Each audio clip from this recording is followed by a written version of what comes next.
প্রিয় গাইস, আজকের ভিডিওটা অনেক বড় একটা ভিডিও।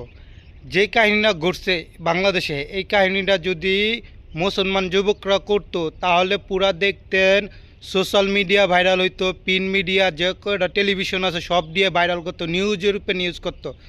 যে জায়গায় হিন্দু ছেলেরা করছে মুসলমান বোনদের, এর জন্য এটা আর প্রিন্ট মিডিয়া ছড়াইলো না, খবর নিউজের উপর খবর হইল না। কিন্তু আমরা কিন্তু মুসলমান ভাইরা এই মেয়েটার পক্ষে আসছি, আয়শামণির পক্ষে আছি। দেখেন একজন সাংবাদিক কি বলতেছে, এখনও মামলাই হইল না। কী লেগে মামলা হলো না? পুলিশের কাছে জিজ্ঞাসা করলে পুলিশে কোনো তথ্যই দেয় না। তো সম্পূর্ণ ভিডিওটা দেখেন, দেখার পরে আমি আরও কিছু কথা বলবো। আসসালামু আলাইকুম দর্শক মণ্ডলী, এই মেয়েটির চেহারা দেখুন ভালোভাবে। তার বয়স 13 বছর কিংবা তার চেয়ে কম হবে। সে গাজীপুর কালিয়াকৈরের স্থানীয় একটি মাদ্রাসার শিক্ষার্থী। তার প্রতিবেশী জয় কুমার দাস কার্তিক নামে এক হিন্দু ছেলে সাম্প্রতিক সময় তাকে তুলে নিয়ে যায় এবং 3 দিন 3 রাত আটকে রেখে বন্ধু বান্ধব নিয়ে উপর্যুপরি মেয়েটিকে ধর্ষণ করে এবং মেয়েটি মারাত্মকভাবে আহত হয়। তাকে শেষ পর্যন্ত স্থানীয় মানুষজন উদ্ধার করে। মজার ব্যাপার হচ্ছে, এরপর এই মেয়েটির বাবা মা থানায় অনেক চেষ্টা করেও মামলা করতে পারেনি। পরবর্তীতে স্থানীয় আলেম ওলামারা মিলে তারপর থানায় গিয়ে প্রেসার দিয়ে একটি মামলা নিয়েছে। এখন পুলিশ সেটি নিয়ে কাজ করছে।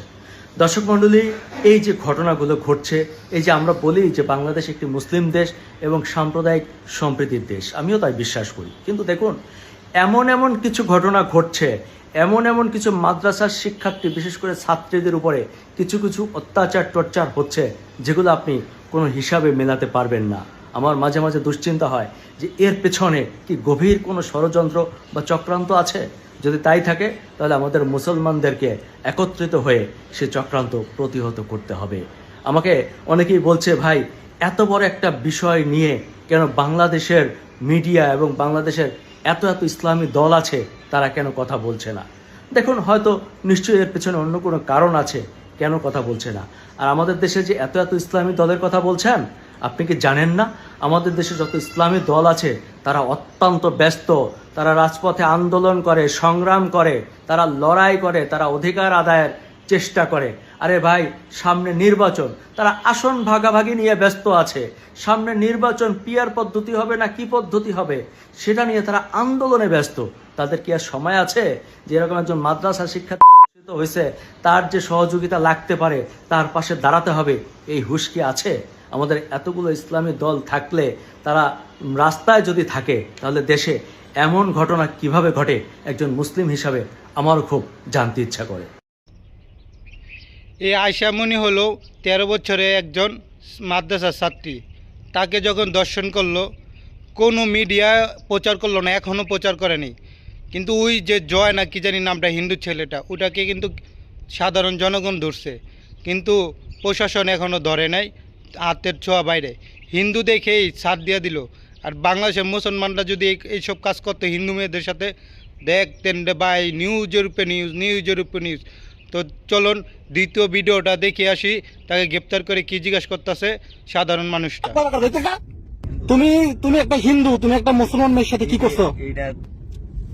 তোরা কইছি না এদিক টাকা দূরে তো কলার করছস। নাম কি? তোমার নাম কি? আশামণি কেরা?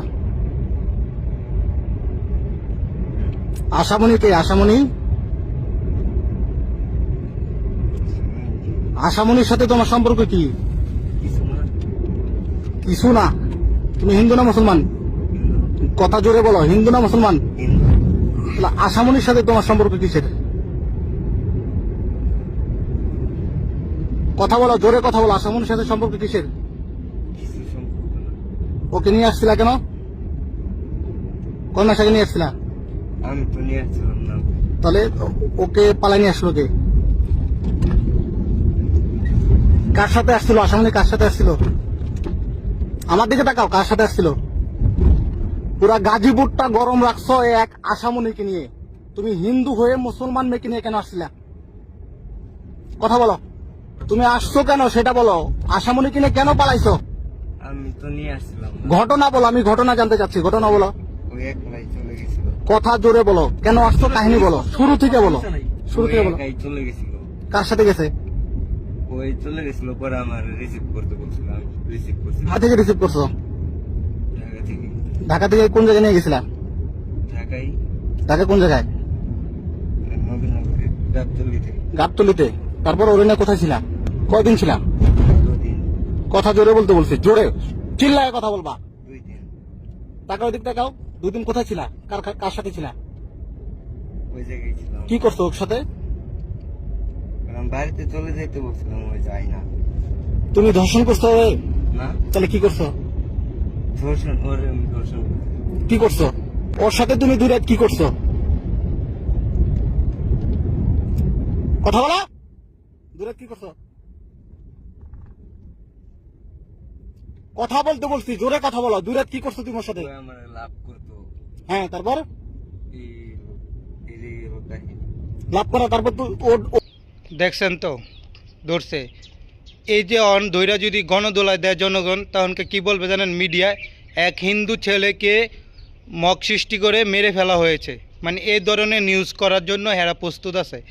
কিন্তু হেরা সত্য নিউজ তুলে ধরে না। ওই যে 5ই আগস্টের পরে যে আমরা বলছি সবাই পরিবর্তন হয়ে গেছে গা, আসলে ভাই পরিবর্তন কেউ হয় না, আগের জায়গায় সবাই আছে। সবাই তেল মারতে বসে আছে জায়গা মতনই। এটাই বাস্তবতা ভাই, বাস্তবতা মেনে নিতে হবে আমাদের। দেখছেন, যদি এই কাহিনীটা হিন্দু মেয়েদের সাথে হিন্দু ছেলেরা করতো, পুরা সব জায়গায় তেলবাজ শুরু হয়ে যেত।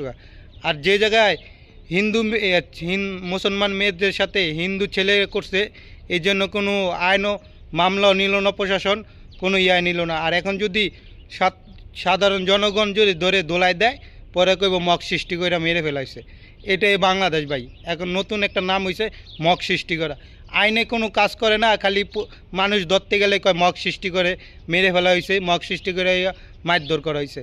এটাই আমাদের বাংলাদেশ ভাই, আর এটাই আমাদের সোনার বাংলাদেশ।